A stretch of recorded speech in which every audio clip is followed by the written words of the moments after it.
So, welcome to the line. This is a special edition of the line where we are in Duluth, Minnesota, and it's my first time here.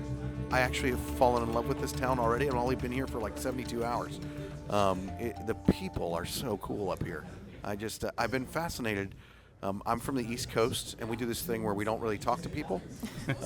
And from Uber drivers to the lady at my hotel to the person I saw on the street, we went to breakfast this morning, and I said hi to someone, and I started hearing about their entire day. I mean, it's just, I love it. I absolutely love it. It's a special place. It really, truly is. So we're here with Better in Our Backyard, and I'm sitting down here with Kathy and Dean, and you guys are with Twin Metals, correct? That's right. So I'm the Director of Public Affairs and Communications. Okay. I've been with the company for about 6 years now.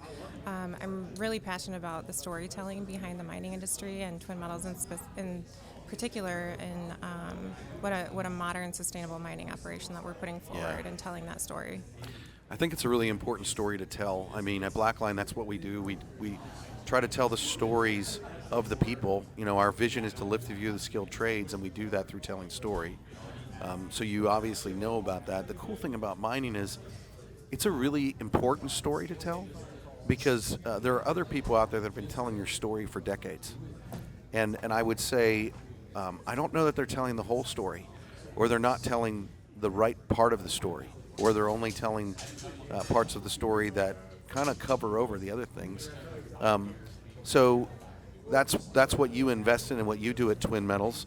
Dean, what is your role there? What do you do? So my role is I'm Vice President of External Relations and Project Operations. I work out of our field office, which is located in Ely, Minnesota, which is about 120 miles north of here. So I'm a fourth-generation Elyite. I'm a fourth-generation miner, and this project has an opportunity to bring a lot of economic progress to our region, which we need in this area. I think it's really interesting. I've been saying this a lot today. Better in our backyard is better in my backyard, and it's better in your backyard. And I'm from Pennsylvania. You talk about the economic impact. I think that we don't realize what mining can do for the United States of America in not only an economic impact, but a security impact, in, you know, a better world impact. Like, if you're green and you care about the environment, then you should care about mining. And the reality is, some of the most responsible mining in the world happens here in the United States of America. And people wouldn't believe that, and they don't believe it, and they don't realize how important what you guys do. So at Twin Metals, what kind of mining do you do? Because there are all different facets of mining. So what is Twin Metals, and what do you guys do? Yeah, so Twin Metals, we're proposing an underground mine, which in and of itself really reduces our impact on the land and the surrounding area. And we've got a lot of really impressive sustainability features with our mine design. A lot of folks don't know that we're on our way to becoming a carbon neutral operation. Wait a minute, you got to say that again. You're a mine that's working to become carbon neutral. That's right. Yep. In Minnesota. In Minnesota. So through using renewable energy, using a number of different efficiency measures, we've adopted an electric fleet in our mine plan, and so all of those things combined can get us to that future. And so that's a sustainable modern mine. That's the definition of it. Yeah, that is sustainable, modern, and responsible, which is really important.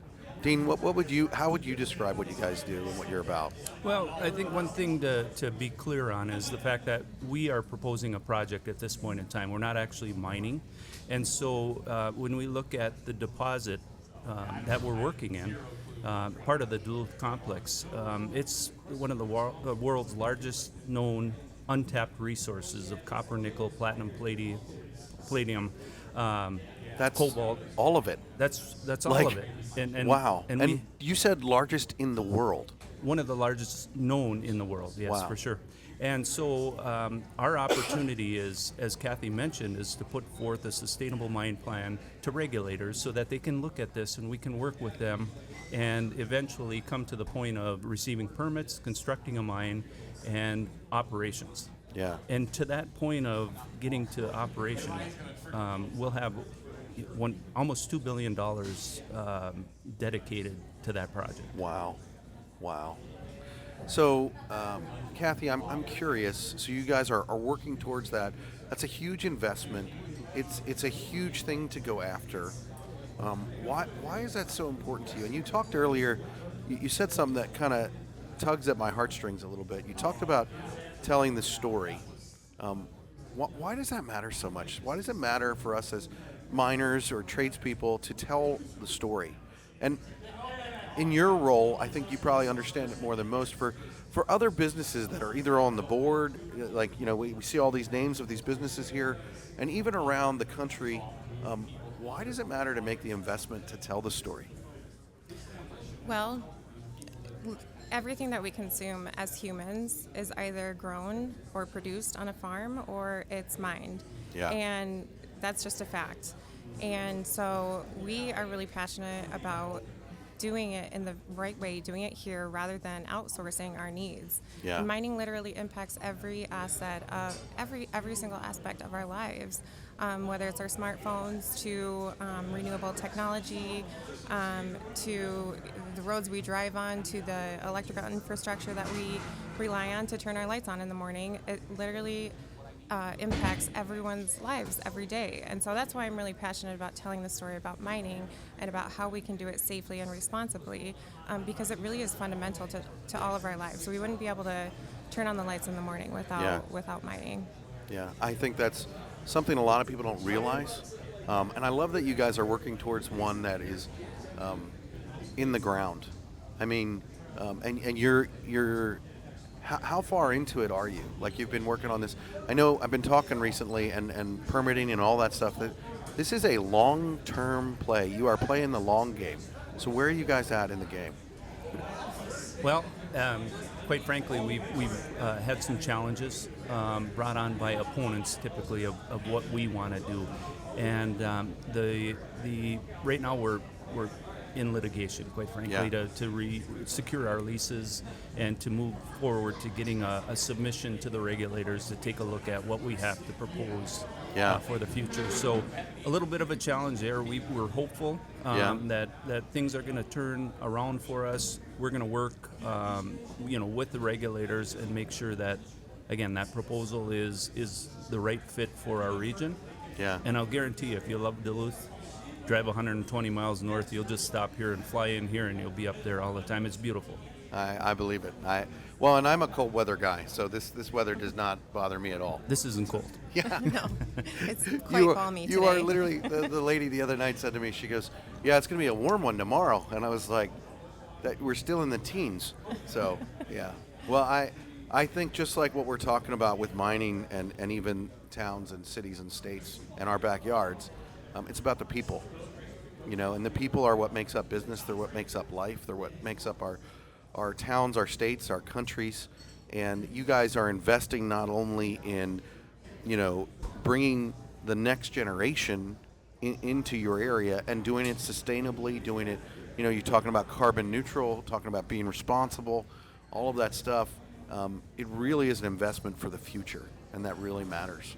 And so if you were wanting to highlight things for people and related to what you're doing that are listening with here in Minnesota, what are the things, and I'm going to ask you first and then I'll ask you, Kathy, what is one thing that you want people to know about what you guys are doing to help make a difference so that they're aware, so that they have context? Because I think a lot of this stuff people don't know. They don't know what it is. They don't know what it's about. So what would be one thing?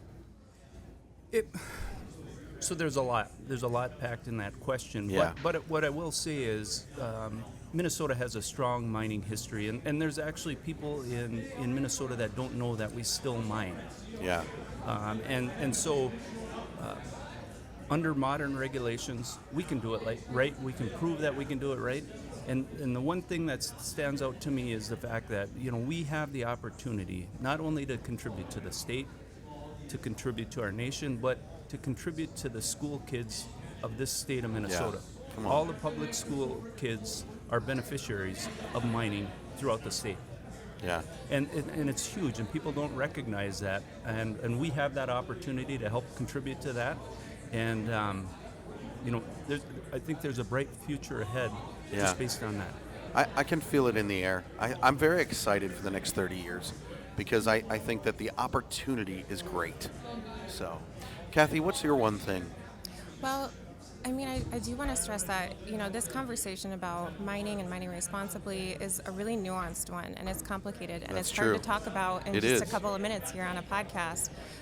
So, we really encourage people to learn more about the industry, to learn more about how modern mining can be done sustainably, because it's really cool. It's not like mining 50 years ago. Just like any other industry, we've evolved tremendously to the point where we can completely mitigate any potential environmental impacts. Yeah. And we're required to by law. And so that's something that I'd like folks to understand a little bit better is that, we're really proud of the mine plan that we've put forward and that we're proposing. But we will only be able to move forward if we meet all of the state and federal regulations that are in place. And those are strong. Those are Yeah. strong worker environmental protections that we have to comply with in order to move our project forward. How do people learn more about that? Because I think that's one thing that everybody gets on people for not knowing or not understanding, but it's our responsibility to tell them where to look. So how can they learn more about that? How can they educate themselves on what you're talking about and what you're doing? Well, organizations like Better in Our Backyard are great. Yeah. They're great at kind of simplifying down the information about mining projects and the need for mining and how much the demand is growing. It's great to go to third-party resources. Of course, you can come directly to the mining companies as well. We've got tons of great information on our websites and social media channels, but it is the third-party organizations like Better in Our Backyard that help to kind of reach those audiences that we may not be able to directly. Well, and don't you think that also gives you a little bit of higher credibility because you're not self-promoting yourself? Better in Our Backyard is about your backyard, my backyard, everyone's backyard. And so if they're the ones saying X, you can look at that and be like, oh, the Twin Metals isn't just promoting themselves. This is something that we're being told. I think that you're right. I think that's a great place for people to look at information and to learn. And the other thing that I think is interesting is it says a lot about your organization that you're a part of that because you don't have anything to hide. That's right. You don't have anything to hide. So you are literally giving money and paying to be part of an association that is looking that if you have something to hide, which means that you don't. And that's pretty important. And I think that's important for the common consumer, the common like every man, woman, and child in the United States of America to know that it's like, hey, we don't have anything to hide. We're just trying to do the good work to leave a legacy for the future. So thank you guys so much for sitting down and having this conversation with us.